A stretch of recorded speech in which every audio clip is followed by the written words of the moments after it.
À Mamou, pour une sensibilisation des populations au recensement en cours et la vulgarisation du projet de nouvelle constitution, les conseillers nationaux ont, au cours d'un point de presse, magnifié les acquis du chef de l'État.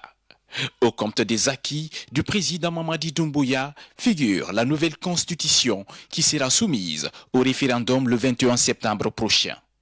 Une constitution avec comme particularité les nombreuses innovations qu'elle contient. Cette constitution qui a été rédigée par le CNT, qui est également un acquis de la transition, nous avons estimé que c'est tout à fait normal qu'on soit là avec la population de Mamou pour célébrer ces acquis et remercier le général Mamadi Doumbouya. 58, 64, 84, j'ai vu passer toutes ces constitutions. Mais cette nouvelle constitution a des particularités qui ne figurent dans aucune des constitutions depuis 58. Je prends un seul. Dans toutes les constitutions, vous voyez, article 1er, sur les droits et devoirs généraux, on vous dira le droit à la santé. C'est un droit universel. C'est un droit constitutionnel. Ça figure dans toutes les constitutions. Mais dites-moi, aucune constitution n'a prévu comment ce droit à la santé peut être une réalité.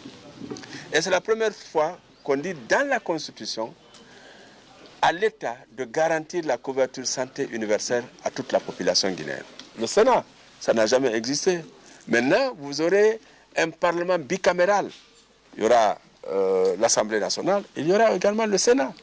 Le Sénat, c'est eux les sénateurs. Il y aura des représentants des sages, des représentants de toutes les communautés, des personnes ressources qui pourront maintenant être au niveau du Sénat et qui va vérifier la nomination des cadres. Aucun ministre ne sera nommé sans avoir un avis consultatif du Sénat. Ce projet de nouvelle constitution a un contenu riche et unique. Il est verrouillé en une dizaine de points. Par rapport maintenant au coup d'État, il y a une disposition claire dans la Constitution qui dit, peut-être le chef de cabinet va lire, que cette Constitution n'est pas changeable. Elle ne peut pas être changée, elle ne peut pas être suspendue.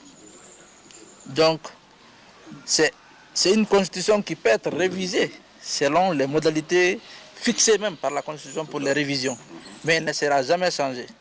C'est-à-dire l'esprit derrière la rédaction de cette Constitution, qu'on s'inscrit dans la durée. On ne fait pas une Constitution pour la changer demain. Les lois organiques nécessaires à son application sont déjà rédigées. Elles seront diffusées dans nos différentes langues nationales. Une des particularités, c'est la première fois, en tout cas c'est un cas d'école, qu'une constitution sera votée avec tout le bloc constitutionnel. C'est-à-dire, aujourd'hui, nous avons sur la table du président du CNT les drafts ou les avant-projets de toutes les lois organiques de cette Constitution. Donc, le travail du CNT va consister à l'examen et à l'analyse de toutes ces lois organiques avant le référendum. Toutes les lois seront traduites en langue nationale. Tout à fait.